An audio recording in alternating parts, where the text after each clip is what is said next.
We've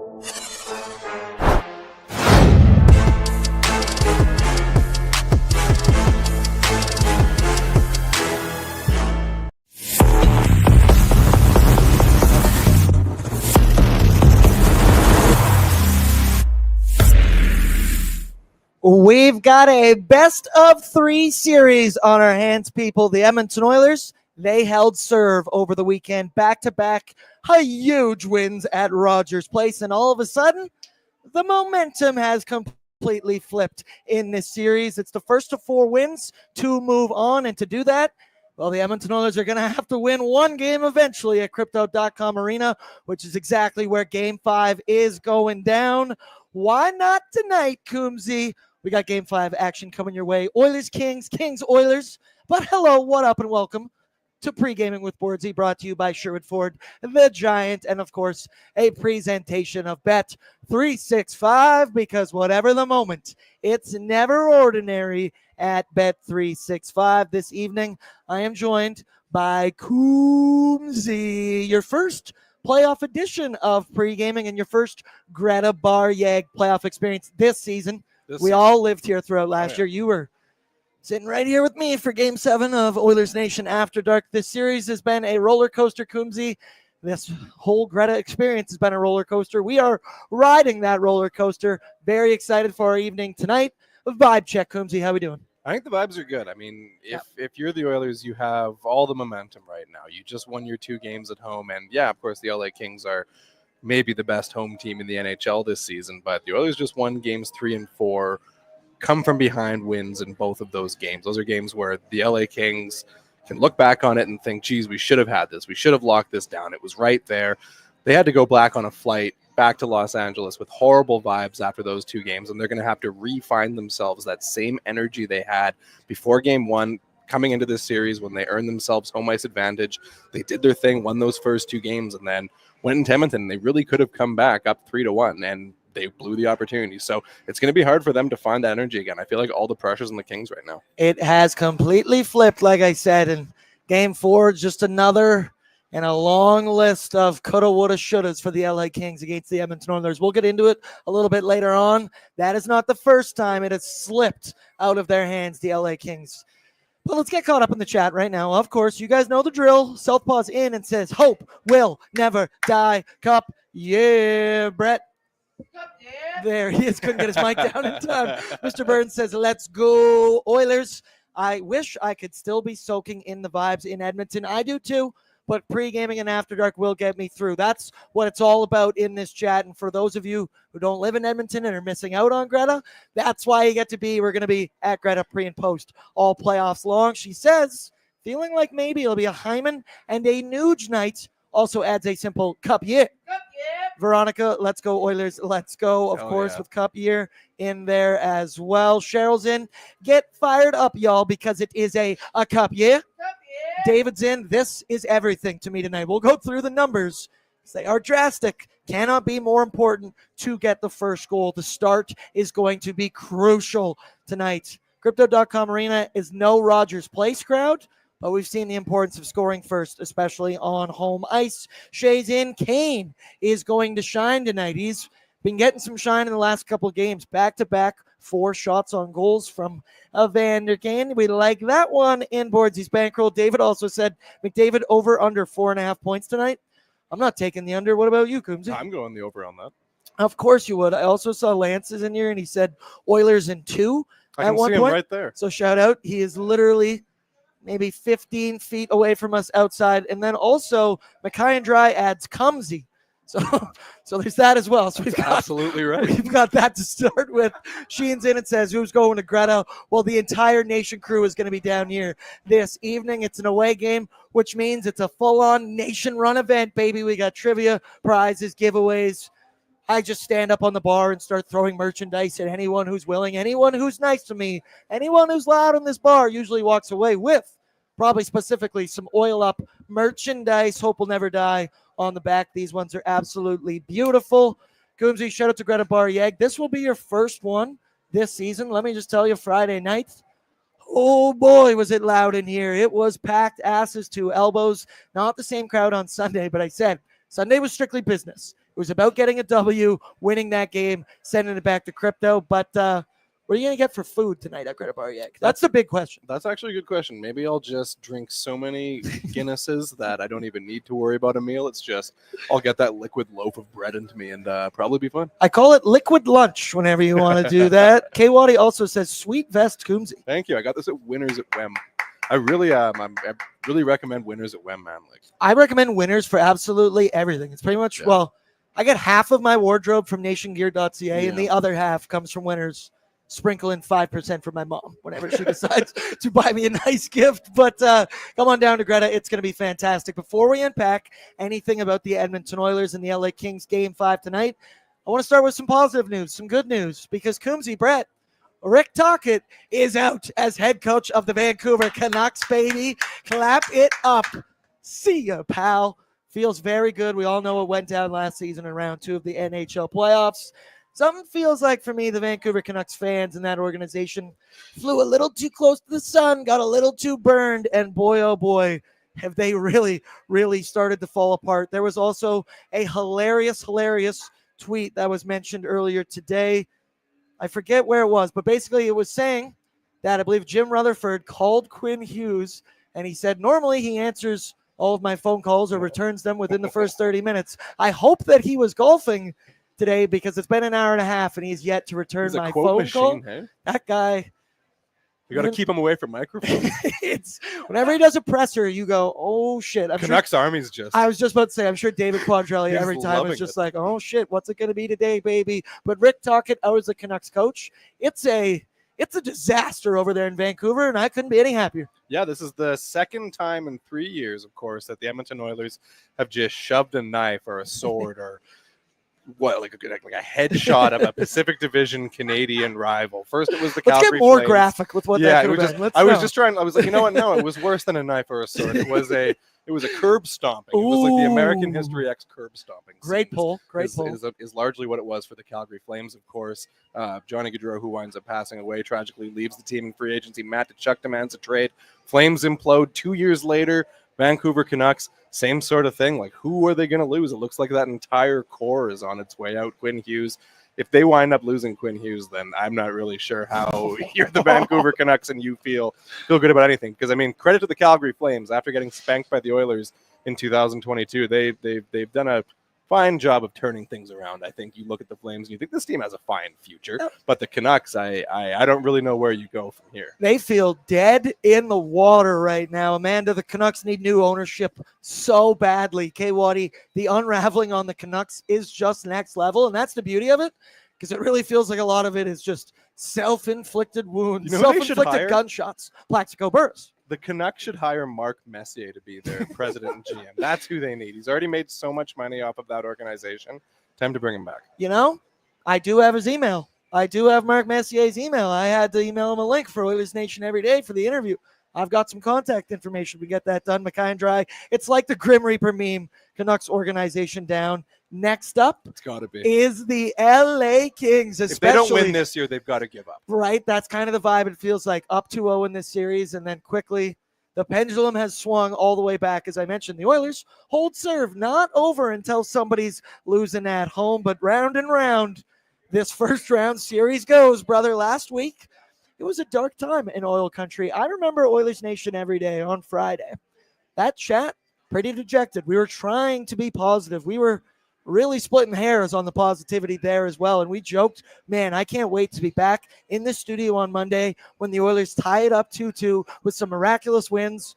Now, I'll be honest with you, didn't totally believe in that was going to happen. I had to speak that into existence. What do you know? Holy shit, down to the details of miraculous comebacks. We're feeling positive, and all of a sudden this entire fan base back in Cup year is more alive than it has been all season long. It hasn't been easy. In fact, it has been downright stressful at this point, especially this past weekend. It's 2 wins, but it's 2 comeback wins that for both of them pretty much through 40 minutes. It was the tale of 2 different halves. I'd say both matchups, the LA Kings, I mean, maybe not started, but they were sharper, I would say, for the majority of the game. And the Oilers' goaltending kind of looked shaky at points. There was Trevor Moore, had that 1-5-hole go past Calvin Pickard. We know the Oilers' defensive play in both games can be shaky at best at some points, but They found a way to do it, brother, and especially in Game 4. My, oh my, Evan Bouchard, the heroics of this guy. Talk about the Oilers are a roller coaster. Evan Bouchard's a roller coaster inside of a roller coaster because it is insane. You never apologize for a W in the playoffs. What a weekend, Coombsy. I said on Sunday night, I was sitting here starting the postgame, just still shaking. I was vibrating. I don't know if I have yet to stop shaking. How did you experience that entire Oilers weekend? It was nuts. I mean, to be totally honest, after last year, after last run, and how big of a grind and how wild that was, and the Stanley Cup final going down 3-0, coming back to force Game 7, the whole ride of it. I mean, you can only really come into this year and think, yeah, as crazy as last year was, if they're going to do it this year, it's going to be even crazier the entire ride. Like, you just look at who's sort of in the way, the other teams they'll have to beat if they're going to go to the Stanley Cup again and win this time. And I mean, LA looks better now than they have in previous years. Vegas looks good. Even the teams that are like Minnesota's putting a good run on Vegas. St. Louis is putting a good run on Winnipeg. Dallas and Colorado both look great in their series. There's a lot of good teams, and that's sort of what this playoff run's going to be if it becomes a full-on playoff run for the Oilers again. So honestly, I'm sitting here, and I don't want to sit here and say, oh, yeah, I predicted the way these games are going to go, because that's far from it. But I've come into every single game thinking that these things are going to be a stressful grind, and just each one of these things, 3-4 hours of sitting there and just expecting the up and downs, because the Oilers don't win simple, easy games. You think back to last year's run, it were very infrequently was it just, oh, yeah, the Oilers have won a playoff game 5-2, and they outshot the opponent heavily. They had to lead the entire way. Like, that's never. They got great goaltending. It just doesn't happen. There's just no way. That's not going to be it. So you're getting greedy if you're asking for all those things. Exactly. Okay. The playoff wins, and as the time goes along, too, as the spring wears, each win feels more difficult. So that's just the thing to be prepared for. Yeah, it truly is. And once again, the Edmonton Oilers, say what you want. They can play good. They can play bad. You cannot say that the Edmonton Oilers are not entertaining. They are the best show on television. Now, overall throughout the series, it's 2 comeback big wins for the Edmonton Oilers. But the Kings overall, I do think, have looked like the better team, definitely the more consistent team. They've been winning the special teams battle. I would still say they've overall won the goaltending battle, even though Darcy Kuemper does not look like the Vezina Trophy finalist that he was announced to be earlier today. They've had significant leads in this series as well, the Edmonton Oilers. Anytime they've really had one, it's either been in overtime or they quickly blew it. They find a way to do that. But you say everything about the LA Kings. They've been that better team overall. And that is why it has to feel so dejecting, so frustrating for this series to be tied 2-2. We asked Devin Dubnick on Sunday night's postgame show, what is that flight like back to Los Angeles when you had it right there in your hands? And he said, it's a dark place. It's a quiet place. That is not a plane ride that you want to be on. Now they've had a couple of days here to sleep on it. But the series is tied, but LA has blown leads now in 3 of the 4 hockey games. Remember, in Game 1, they just happened to score seconds later and be able to finish that game off by a score of 6-5. And that, like we talked about, is a long list. It's another one in a long list of dejecting losses from the LA Kings, where they had full-on opportunities to not put the final nail in the Oilers' coffin, but put a substantial nail in their coffin. 2022, they had a 3-2 series lead on home ice and found a way to blow that series. 2023, we talked about it on last pre- and post-game. It was Game 4. They were up 2-1 in the series on home ice, up 3-0 in the first period. They find a way to blow that game as well. Jack Campbell, baby. Shout out to Jack Campbell. Shout out to Vander Kane. Shout out Zach Hyman. Also got that in somebody's game information as well. Shout out, shameless plug. Check them out on Oilersnation.com. And then you just remember last year, they got kind of worked in 5 games. And that one just really wasn't like they blew it. They just really weren't totally really a part of that one, because the Oilers dominated that special teams battle. This season, LA looks to be the more rounded team, but with their track record and their inability to close out big games, they've got to be feeling a little bit nervous in that LA locker room. And I went on to Reddit today, went to the LA Kings subreddit, try and get a gauge on how the fan base is feeling, because they think they're talking to each other in there. They don't expect me to be trolling around in there. Gotta say, there was a consensus around there that LA Kings fans are nervous. Do you think the team is? They should be nervous. I mean, like I said before, all the pressure's on LA right now after what happened in those 2 games. It's fair enough for the Oilers to go back, and there's an expectation for them to win their 2 games at home in Game 3 and Game 4, but the expectation isn't for the Oilers to go and win games like that. games where the Kings, you can look at both of them and think, LA easily could have won these games. And you add that kind of anxiety and stress onto your playoff series where you have two games that appeared to be maybe not in the bag, but appeared to be on the way. And then that wears on you. That's a challenge. I think the difficult thing for LA is as this series goes along, and you notice it as the games go along too, this team doesn't have a tremendous amount of depth. They're playing with 9 forwards and 4 defensemen, plus basically one sort of extra rover guy that plays 10 minutes every single game. And that's probably a big reason why they have a good first or second period. And then as the third period comes around, the Oilers turn on the Jets and pull off these comebacks, is because it's really not easy to play essentially 13 players that you're pretty much regularly rolling. It's easier for them to do this at home, and I think that's why the Kings will have a bit more of an advantage. That's why the pressure is on them now. They really got to win both of these home games, but it is easier for them to play with a shortened bench. It's much harder to do that on the road, but it just wears on you as the series goes along. I think that's the biggest difficulty for the Kings, is they just don't have a full 18-player bench to lean on. When you get guys like, I believe Joel Edmondson in Game 4 played 35 minutes. Good player.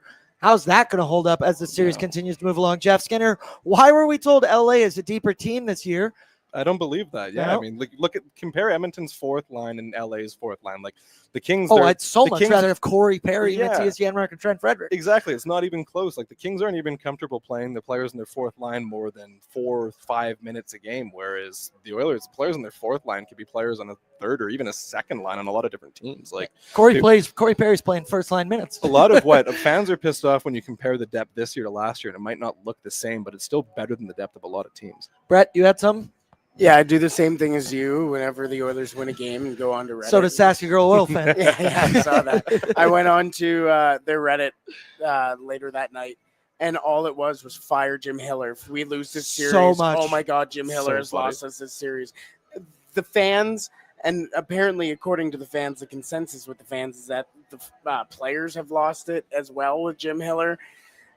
Oh, they are not happy with Jim Hiller. It is hilarious. That's right. You can't talk about blowing leads in the series without bringing up the LA Kings head coach, Jim Hiller, because that man's third period adjustments, or lack thereof, after I guess he has adjusted. Either way, it's a fucking mess out there in the final frame for the LA Kings. It's completely changed the series, dude. I mentioned 4 games, 3 blown leads, and you found a way to blow both of them. We'll lose the hockey game in games 3 and 4.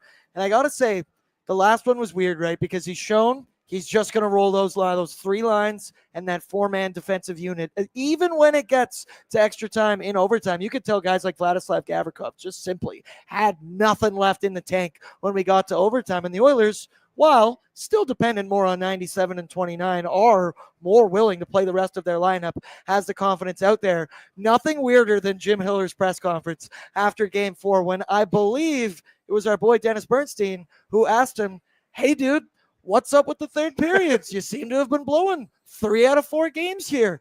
Jim Hiller, for some reason, thought that was the craziest question you could ever ask a player or a coach in his post-game press conference, and I thought it was hilarious. You could see it hear it under his breath. Bernstein going, well, you've blown it in 3 games. Like, that feels like a pretty fair question to ask.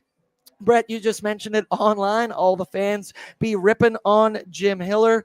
Some of the Kings players, I saw an interview, I think it was Darcy Kemper earlier today, without saying it totally, he said, man, we cannot be changing our style that drastically in the third period. We still need to get in on the forecheck. We still need to try for offense out there. We just can't sit back on our heels, because this is the 4th playoff series here. They know what the Edmonton Oilers big dogs can do, especially when they've got the momentum, when they're feeling comfortable. 97-29 out every other shift. Jim Hiller, we've talked, not willing to play some other guys on his back end. The weirdest one to me is Jordan Spence, because that dude averaged in the regular season 16 minutes of ice time. Now, that's something that gets skewed because Drew Doughty wasn't playing in the beginning of the regular season, but how you go from playing that much to playing not at all to end 5 minutes, 4 minutes, 3 minutes, whatever it is baffling to me. And one of the many reasons that Jim Hiller, it's not hot seat territory, anything like that, but it's weird territory. I'll say that right now. It's surprising. It's weird. It feels like you'd at least have some games here or there where they're trying to use the players in more situations. You think, especially in these games on the road where they don't have the change advantage and things are a bit more difficult. It's strange. The Kings, Brent Clark, high draft picks, highly skilled guy, good rookie season. I don't know. These are. I understand that you don't want to just throw players into the deep end when it's their first go around in the playoffs, but sort of what you have to do. Sink or swim. This is how the NHL works, which is that if you have an expensive core, then you have to have young players in your roster. They got to learn how to play in the playoffs eventually. And I mean, it's one thing if you play them 17 minutes in a game and it's a disaster. Like think back to when the Oilers had that with Vinny Desharnais in the playoffs, and then it was just, well, he can't play as much anymore, and that was that. It's not just, no, we're never going to see this guy, never going to try him. It's just going to be the same 9 forwards and 4 D-men like we're playing like it's U14 or something. It's bizarre. I haven't really seen something like this in the playoffs before from a coach where they're just, it feels like there's no adjustments being made other than try and get a lead and then sit back and just hold on for dear life. It's bizarre strategy. It feels like he's coaching a peewee team. And it's like, brother, that ain't working. I think anyone with eyes could tell you that it's not working. Brett, you got some? I think it'll be interesting to see now that the LA Kings have last change. Yeah. Obviously, the Edmonton Oilers are not going nuclear, at least according to their lines. I'm going to preface with that. Which means dick. Yeah, no, they will. 100%. As soon as they're down by a goal, if they are, then Bang. I also think that's kind of a little bit of a smokescreen as well for you're practicing in LA. You have a bunch of eyes on you. Everybody knows what your lines are going to be heading into that game. I'm curious with the LA Kings last change, how Edmonton's going to kind of sit there and force Jim Hiller to rearrange. You talked about Phil Deneau on O&E today, and kind of similar to that, just if you force Jim Hiller to coach, you might win this series. So I'm very interested to see that last change kind of chess match between Hiller and Knobloch. There's a battle on the ice. There's definitely a battle between the benches, and we've seen it with Chris Knobloch. Some of his best work, especially the last 2 years here, has been first period adjustments. And as the game continues to move along, going to be a little back and forth between both of these guys. And one adjustment Chris Knobloch made in this series, which is proven to be crucial, is his decision to go with my pal Calvin Pickard, baby. There you get a look at the playoff stats between Stuart Skinner and Calvin Pickard. Neither of them totally ideal, but the only important number in there is 2-0 in the win-loss record. 4-1 Calvin Pickard, 329 goals against, 889 save percentage. Now, I do think it was kind of ridiculous. We were getting asked on O&E today and yesterday, do you think Calvin Pickard's getting the start? Would you go to Stu? I am not messing with a winning lineup whatsoever. And while you look at Calvin Pickard's numbers, yes, they are not fantastic. They're below 900. He is 2-0, damn it. And the important thing is, in the third periods of the last 2 games, he has shut the door completely and at overtime in game 4 as well. He's clutch when you need him to be. Chris Knobloch, in his game day interview today, mentioned, hey, there's been a couple moments where the LA Kings had an opportunity to put that final nail in the coffin of the Edmonton Oilers, whether it's Quentin Byfield off the rush, Ante Kopitar in the slot, but Calvin Pickard finds a way to make that save. Nobby had to quote earlier in the week, Calvin Pickard just finds a way to win hockey games. You don't really know how. It has a little bit of that beer league, right? But damn it, it is good to watch. Tonight's going to be a different story, obviously, on the road. Picks was able to lean on the hometown crowd, and we saw in games 1 and 2, while that LA crowd is not Rogers Place, they were all over Stuart Skinner's ass in that hockey game. Cal Pickard, he's a 33-year-old young man out there, damn it, and I think he's seen it all. I don't expect him to be rattled by that, but he's been huge in this series. But more importantly, Coombsy, he's been huge in the clutch moments. Calvin, ice in my veins, Pickard. Yeah, that's been the big thing for the Oilers is how good Calvin Pickard's been in the third period. He hasn't allowed a goal yet in the third period of his Game 3 and Game 4 start. So you look at his sub-900 save percentage and you think, oh, geez, that doesn't look very good. He's, the Oilers are winning in spite of this guy. But all of that's in the first and second period. And then all of a sudden the third period overtime rolls around. It's tight. From Oilers fans in the 80s would talk about Grant Fuhr, of course, Oilers legend, Hall of Famer. You might have a game where he allows 4 goals in the first period and 3 more in the second period, and the score is tied 7-7 in the third, and he makes 15 saves when it's tight like that. And you forget about all the goals that he allowed earlier. And I mean, yeah, maybe it's not ideal for the goalie to allow goals in the first and second period, but what you care ultimately mostly about in playoff games is how well is your goalie playing in the third. And whatever Pickard's got going on right now, some kind of confidence, some kind of mojo, he feels good. This has been a really strong season for him. He, of course, last offseason signed that 2-year contract extension.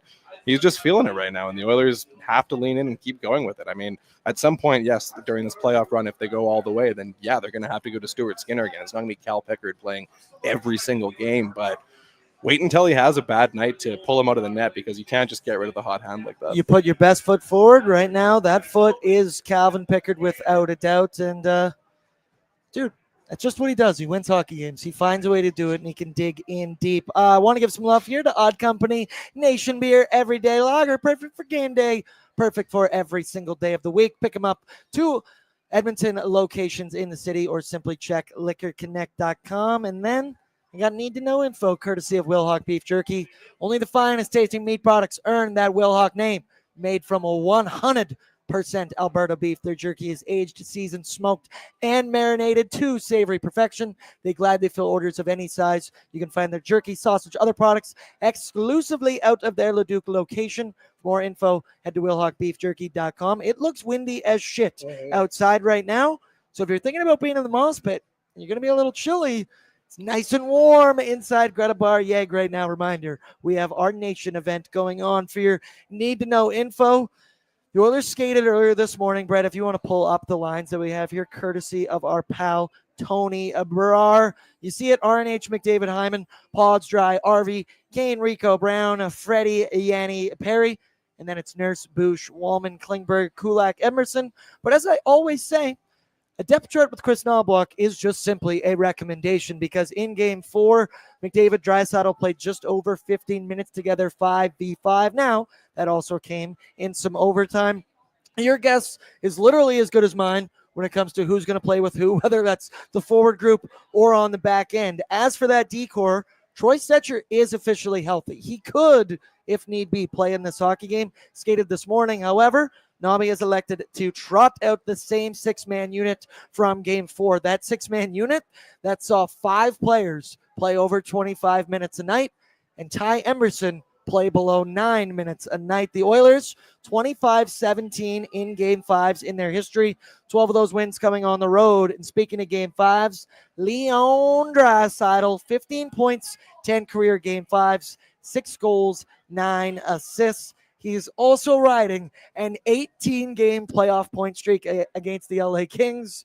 Baffling stuff in the clutch here from Leon Draisaitl. Calvin Pickard, he gets the start, just grabbed his 3rd career postseason win, which ties him with UC Markkanen for 10th all-time in Edmonton Oilers history. Shout out to UC Markkanen. Love that guy forever and ever. For the LA Kings, the biggest story has been the usage of his lineup. Jim Hiller leaning on his top 9 and his top 4. Obviously, the top pair of Doughty and Anderson is averaging over 27 minutes a night. Edmondson Gavrikov over 24 minutes a night. Brant Clark's averaging 12.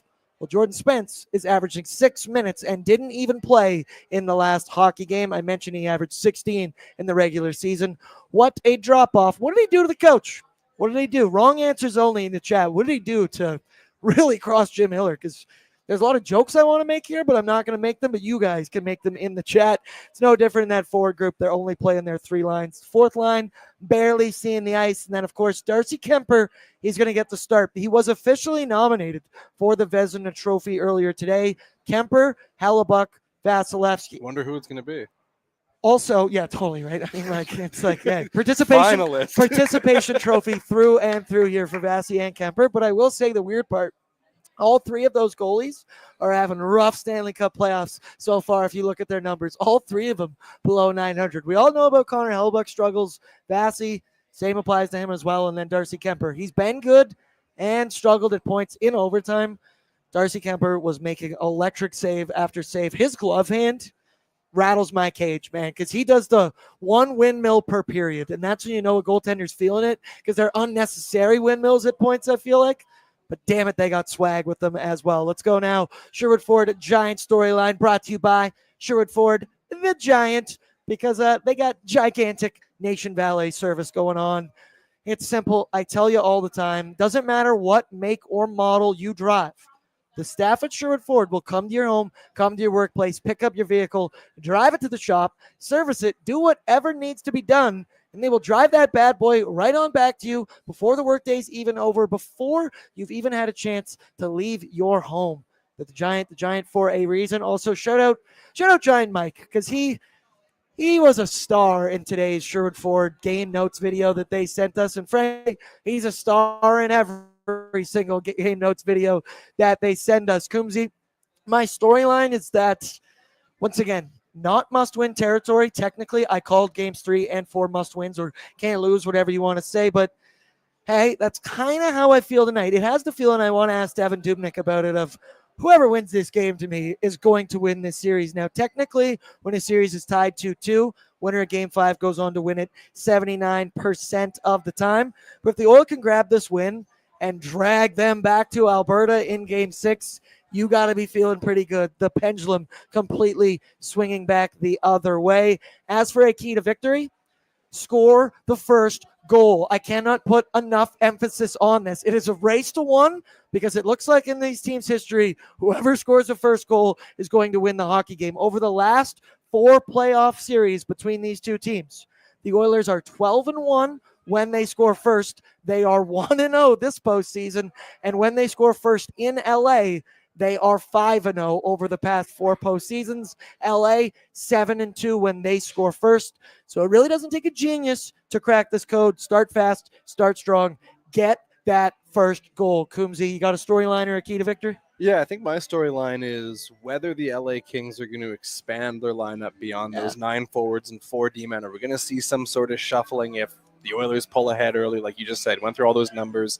Both these teams know about the score first thing. If the Oilers do get a lead in Game 5 here, what are we going to see the Kings do? This, like I said, I really feel like the Kings are the team in this who's really under pressure. Given the way that Games 3 and 4 went for them, they had a prime opportunity in Edmonton to make this thing 3-1, take it back to LA up 3-1, have a chance to ice it in Game 5. 2 very good opportunities to do it, and they didn't. And now it's going to be, all right, if you deal with any adversity in Game 5, how are you going to respond to this? Is your coach going to make a change?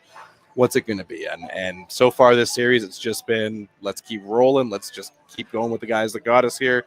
And it'll be interesting to see if that continues in Game 5. Let's pray. Also, just seeing it, Coombsy.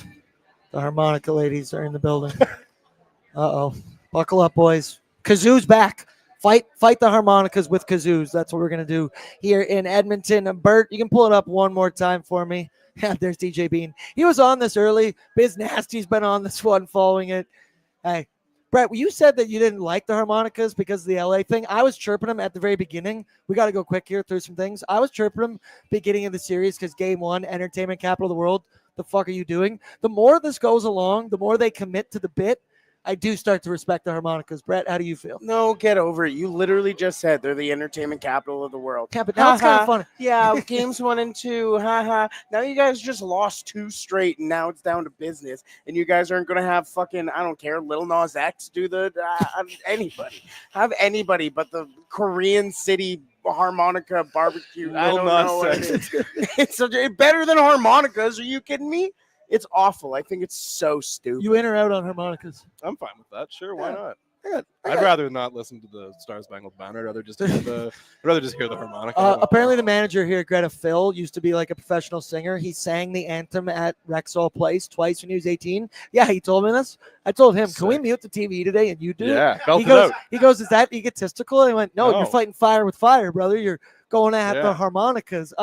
Brett, just pull it up one more time. The Oilers lineup: Nuge, McD, Hyman, Pods, Dry, Arvey, Kaner, Rico, Brownie, Freddie, Yanni, Perry. I kind of said that all in rhythm there. Nursey, Bouchy, Walsey, Klingsy. Nope, can't do Kulak. Brett Kulak and Ty Emerson. But the man, you see him there, Evan Bouchard, top pairing. Because once again, this boy, he knows how to play with your emotions. He knows how to take you up. He knows how to take you down. But whatever way you slice it, he produces in the NHL playoffs. He has 4 goals in his last 2 hockey games. He's got game-tying goals. He's got game-winning goals. He's got game-saving pinches in the offensive end as well, doing a little bit of everything. He leads all playoff defensemen with goals with 4. He's second in points behind Cam Fowler. What the What fuck year is is it? going on right now? Over the past 4 seasons, he leads all D-men in goals, 17, assists, 48, obviously points, 65 in 57 games played. He is the definition of a roller coaster. This season for Bouch has been the definition of a roller coaster, one where for much of the year we're talking about his AAV for his eventual deal with the Edmonton Oilers. Has he been taking down his value? Which you might have been able to argue in the regular season. Something tells me, Coombsy, that when he gets the negotiating table, he's going to point out his playoff stats and how ice pumps through his veins. Yeah, I think Evan Bouchard's got, given his playoff performance last year and what he's doing now, I mean, games 1 and 2 weren't memorable ones for him, but as we all know from watching Evan Bouchard for the past few seasons, and especially last year and this season as well, the ups can be really high, the downs can be really low, but I mean, there are only so many players with the ability to reach the ups that high, and given having the ups that high, when you have a player that can do that, you have to take the lows. It is what it is. Like, there have only been a handful of defensemen in Edmonton Oilers history who have been able to impact the game that Evan Bouchard has, and we talk about names like Paul Coffey, you think about names like Chris Pronger. Sens 3-0. Oh, yeah, that was, yeah. Okay. Sorry. There we go. Sorry, that was distracting. I was trying to, but yeah, you look at Evan Bouchard and the numbers that he's producing, and he's right up there with some of the best blue liners in Edmonton Oilers history, especially on the offensive side of the game. I understand there's a long ways to go with the defensive game, and it may never come around to the point where Evan Bouchard's a pure number 1 D-man who plays elite offense and elite defense, but there's only a handful of elite offensive defensemen in the league. It's not easy to find these players. The Oilers were without a player like this before Bouchard for years, and they spent so long looking for this player. So whatever that contract winds up being this summer, the Oilers ultimately just have to figure out how to lock Evan Bouchard up long term. They can't be doing another bridge deal where it walks him down No to bridge. free agency. Don't do that. You can't put yourself in a situation where you're potentially letting Evan Bouchard walk into free agency after another playoff where he puts up 40 points or something like that. You don't want to pay him 11. You're not going to like paying him 15 in a couple years if you just kick that contract down the road.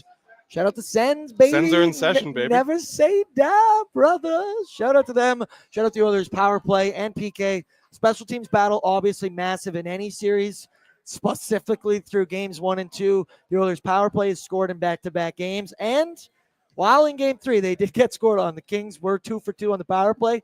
It was much better. It looked better, and it came at the end of those power plays. Game 4, they were able to shut the door down completely. Obviously, special teams is going to be a big deal. Games 1 and 2 on home ice. The Kings power play were able to feast on the Edmonton Oilers. PK, no secret that is going to have to change. We will talk to our pal, Devin Dubnick, about that one. Let's go now. Starting goaltender report brought to you by Sherwood Power Sports and Marine.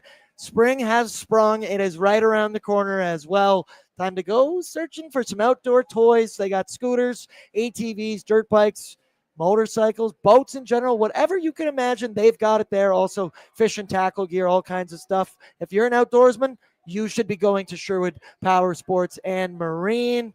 Because as I say, Tyler Remchuk is here as well. Shout out to him as well. Bert, do we have? No, we don't have a head-to-head between these two, right? Oh, that's fine. Can you just pull up Darcy Kemper's stats here? Because I want to talk about him. Obviously, was nominated for the Vezina Trophy earlier today. 3.74 goals against with an 881 save percentage. Obviously had the best goals against in the entire regular season and had a 921 save percentage in the regular season. And as I said, goddamn, is his glove hand ever good. But there's been some developments as this series has gone along. Devin Dubnick touched on at the beginning because he played with him, wanting to get in Kemper's kitchen. But even more so, Kevin Woodley, goaltending expert that's always on Jason Gregor, he was on the show and he was kind of breaking down what's been working for the Oilers. And he said where LA is getting beat is by the Oilers' ability to attack around and below the goal line. Fans, get ready for this one. The way they're attacking him and off of his posts is really good. And it likely came from the pre-scout. I'm assuming that's Dustin Schwartz because it's usually the goalie coach's job. They're getting Kemper stretched out and in some really uncomfortable positions by making him go back and forth off dead angles. At times, it looks like he's coming out of his systems. When he does that, he's getting sprawled out and he's getting beat. Shout out Dustin Schwartz, question mark. Did you think that's where I was going? I thought that Dustin Schwartz's whole thing was just telling Stuart Skinner and Cal Pickard to allow goals.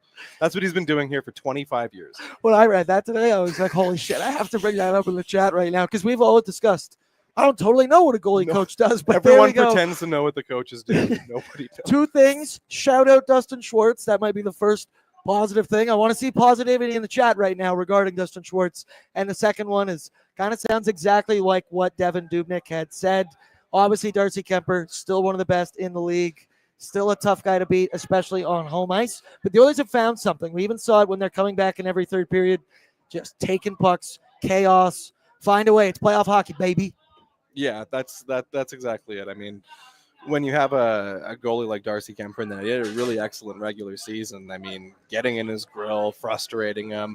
That's been sort of the entire thing for the Oilers versus the Kings, top to bottom. It's been wear down their 9 forwards, wear down those 4 defensemen, piss off the goalie, just that whole thing. That complete game where the Kings feel like they're undermanned in this series. It feels like they don't have the same depth the Oilers do, which ironically is pretty much the exact opposite what everybody was saying coming into this playoff series. Given the injuries, it was, oh yeah, this is the year the Kings are going to have all the depth. But before games, that hasn't been the case. And I mean, Darcy Kemper hasn't looked his best because it looks like the Oilers have found some weaknesses, found some cracks. So this is why series aren't over after games 1 and game 2. As good as the Kings looked in games 1 and games 2 and 3, or games 3 and 4, and then 5, 6, 7 after that, each one's a different animal. So many things are going to change throughout the series, and the Oilers have figured out something that works, and now it's up to the Kings to make an adjustment and plug those holes.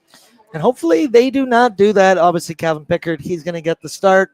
Numbers aren't great, but once again, ice in the veins. Let's go to the away lineup brought to you by Greta Bar, my basically humble abode, because Brett and I, we live here now. Greta Bar, got a bed in the back. Sleep's been few and far between as well, you could say, but I wouldn't be anywhere else. Favorite spot in the entire city. Come on down all playoffs long. Incredible drink deals. They got $5.50 Bud Lights. They got $20 pitchers. And Coombsy, it is Wing Wednesday every single Oilers game day. It's half off wings every single game. And as I was saying to Brett earlier, the first thing I said when I got here, I can't wait to get an order of wings because they are delicious and reasonably priced. Brett, pull it up for me.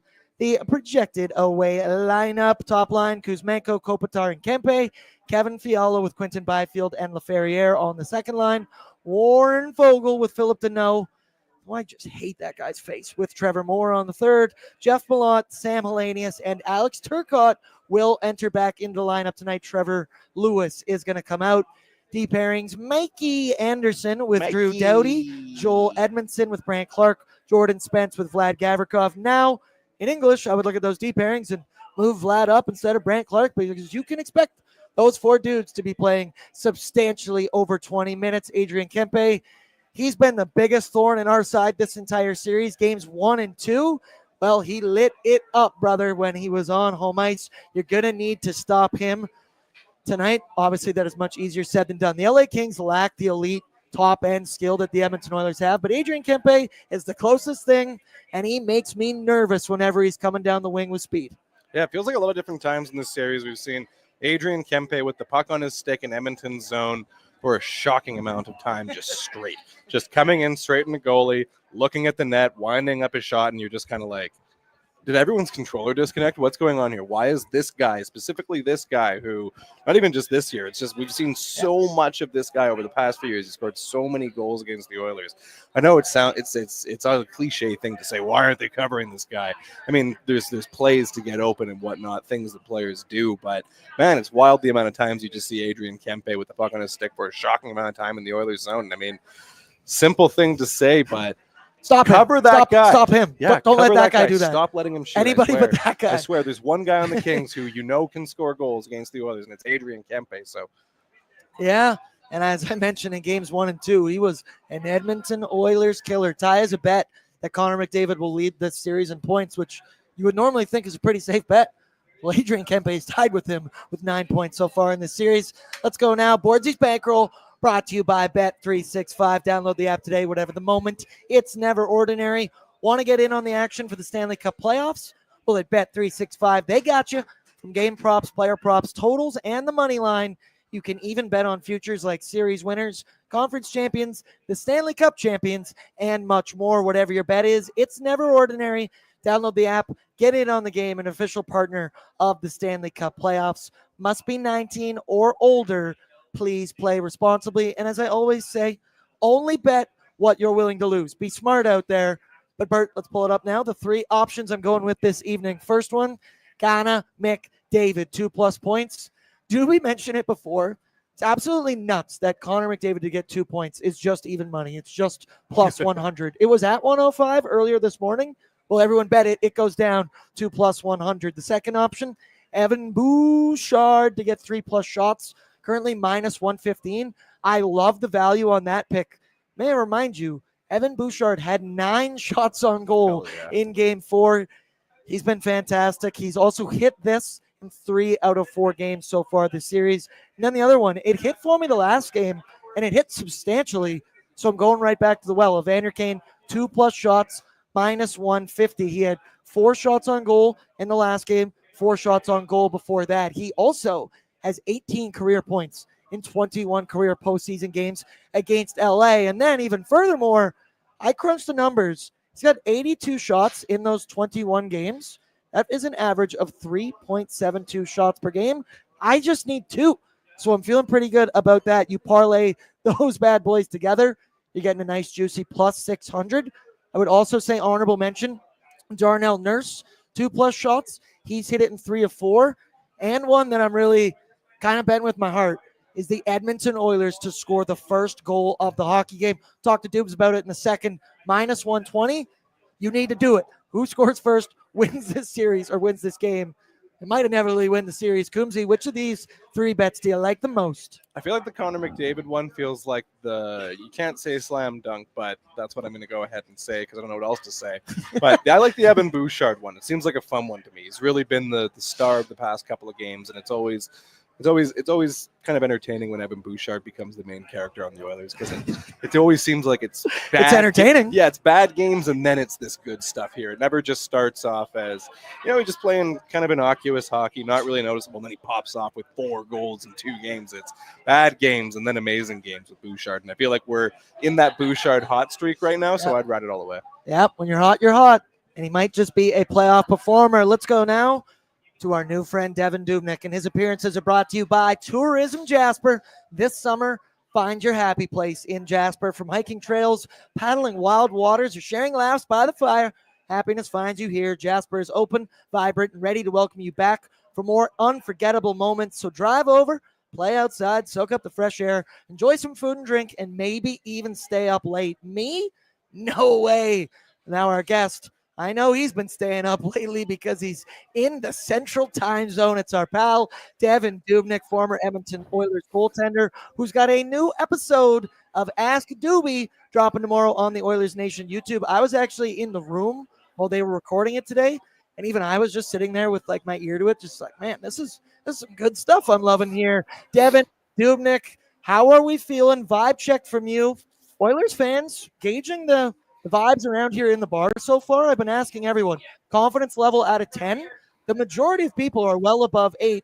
Where's your confidence level for the Oilers tonight? I'm gonna put it at 7. I'm very confident. They need to be. They need to be confident, and that's the biggest thing here. Is that I felt that way after Game 3. I thought that with that comeback, that they needed to jump on them and kind of step on the gas. I didn't see it at the start of Game 4. Obviously, we know how the end of Game 4 went, and so many good things out of the Oilers. So the confidence is there. I want to see it right from the get-go. Yeah, that's going to be important. The start, obviously, I mentioned it before you joined the show. I know it's going to be one of your keys, but the team that scores first between the LA Kings and the Edmonton Oilers in the playoffs just straight up wins the hockey game. Edmonton is 12-1 against LA in the past 4 seasons when they score the first goal. The LA Kings, 7-2 when they get it first. And Edmonton has barely played with a lead in this series. And when they've had it, they have blown it. So I don't think there's much of a secret here. We saw it in games 3 and 4 with the Rogers Place faithful behind the Edmonton Oilers. They were loud. We knew the starts were going to be very, very critical. Even more so here in Game 5. This becomes a best of 3.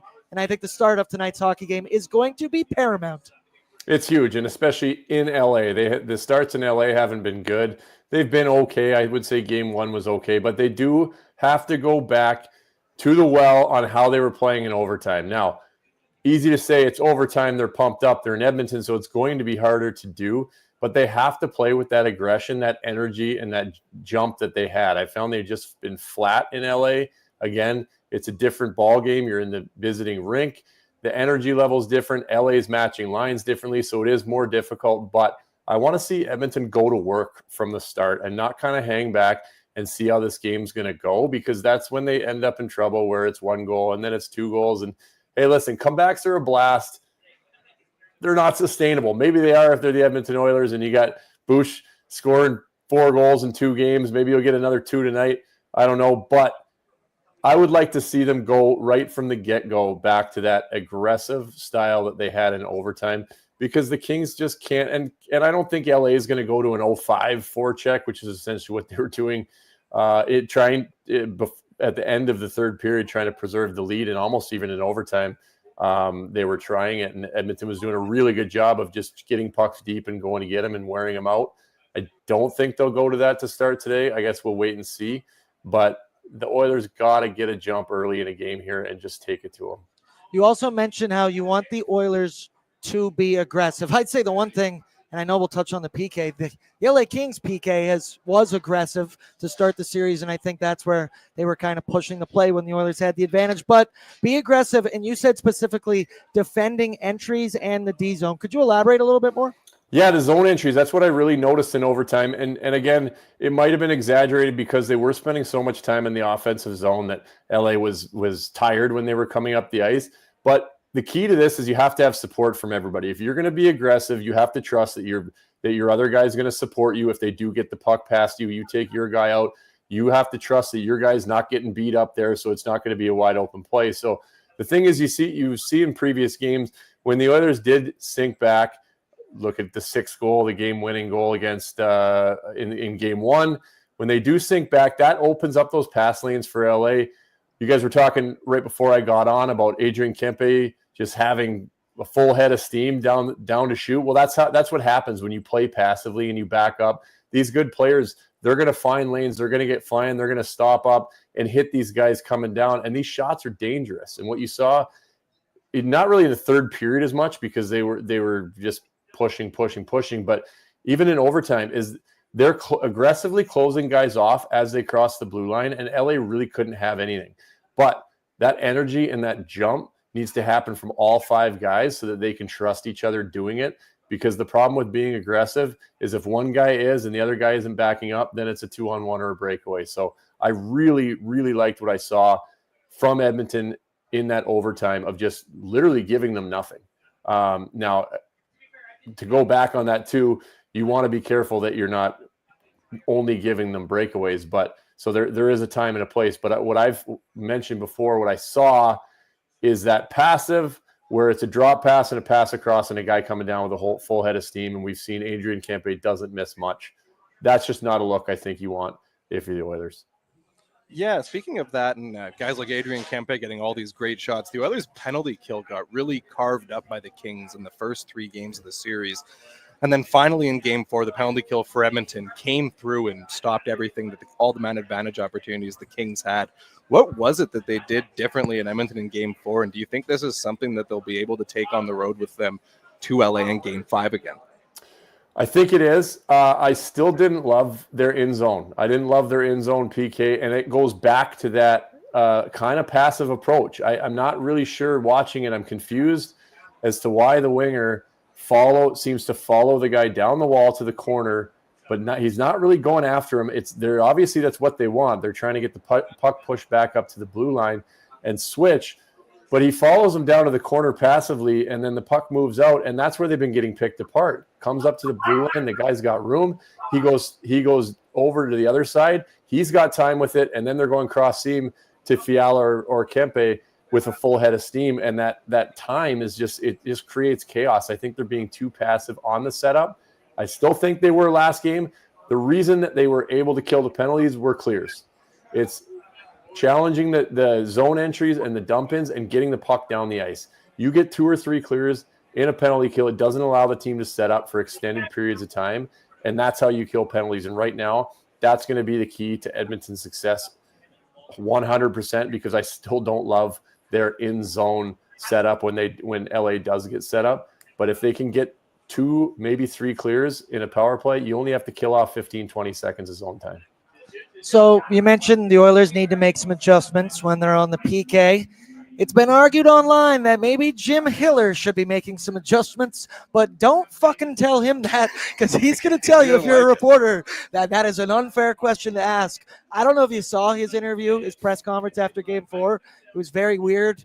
Man, you've blown a third period lead in 3 out of the 4 games. Obviously, it's been a lot of talk. He's committed to playing his 3 forward lines. He's committed to only playing 4 defensemen. Guys like Jordan Spence averaged 16 minutes in the regular season, down to single digits and substantially less amount of single digits. Do you think he's going to make any adjustments as this continues to move along? Because so far through 4 games, there really hasn't been a whole lot. You see them in the third period sit back on their heels, and that's where the Oilers have gotten momentum. I mentioned earlier, I saw an interview from Kemper, and he was talking about, which is weird, he was talking about how the forwards play. Probably not great when your goalie's talking about that, but he was saying we cannot completely change our style. We still need to get pucks in deep, forecheck, try for offense, can't just sit on our heels. Do you think, ask you this, should Jim Hiller adjust, and will he adjust?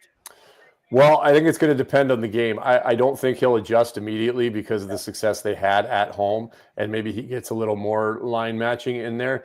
But if the Oilers are pressing like they have been, he's going to have no choice. 2 things. One, you can't look at overtime, right? When you play guys that many minutes and the game goes on from and then combining that with the 0-5. I know it's not an 0-5, it's a 2-3, whatever you want to call it.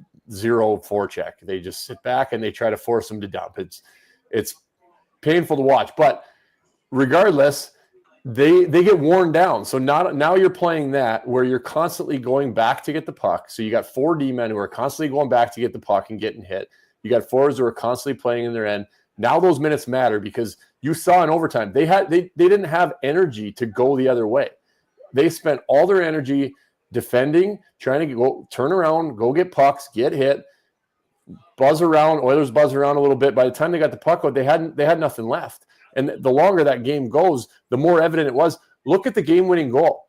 Those players, that was the start of the power play. That wasn't very long into the power play. That looked like a power play that had been out there for 4 minutes.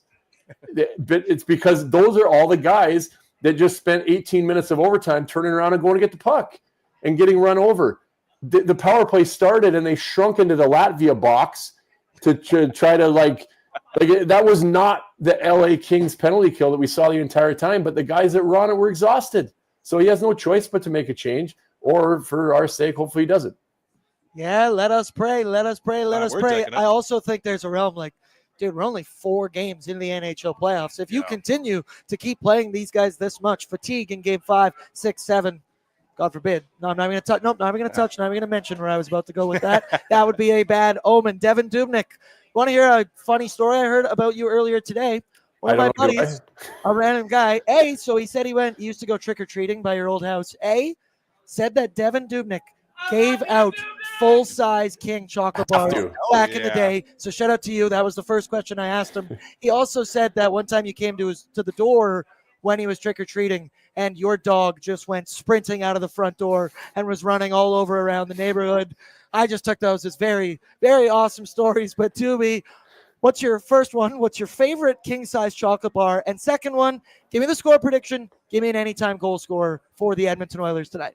I'll tell you what, I miss Canadian candy being down in the States. Anytime we go up, we buy Canadian chocolate bars so we can bring them down. Oh, Henry, Mr. Big, Crispy Crunch, Score, Arrow, Mars Bar. These are just things you don't get here. And it's just not the same. There's a lot of great things you can get here. Chocolate bars, not one of them. 5-cent candy is another one. So we load up. When we get 5-cent candies here, they are not the same.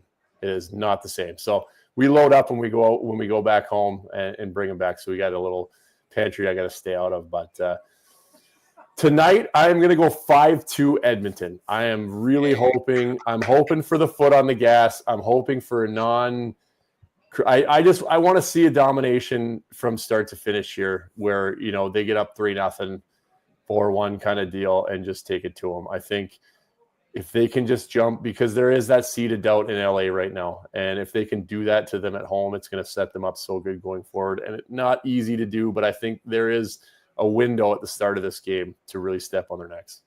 Key to victory, score first. I have said all my prayers. I have laid out all my bets the way I need to do it. Devin Dubnick, thank you for joining us. And reminder, Doobie will join us on Oilers Nation After Dark right at the conclusion of tonight's hockey game, where hopefully we are breaking down a W. And as I mentioned, Ask Doobie, episode 2 drops tomorrow on the ON YouTube channel. Doobs, good luck. Talk to you in a couple hours.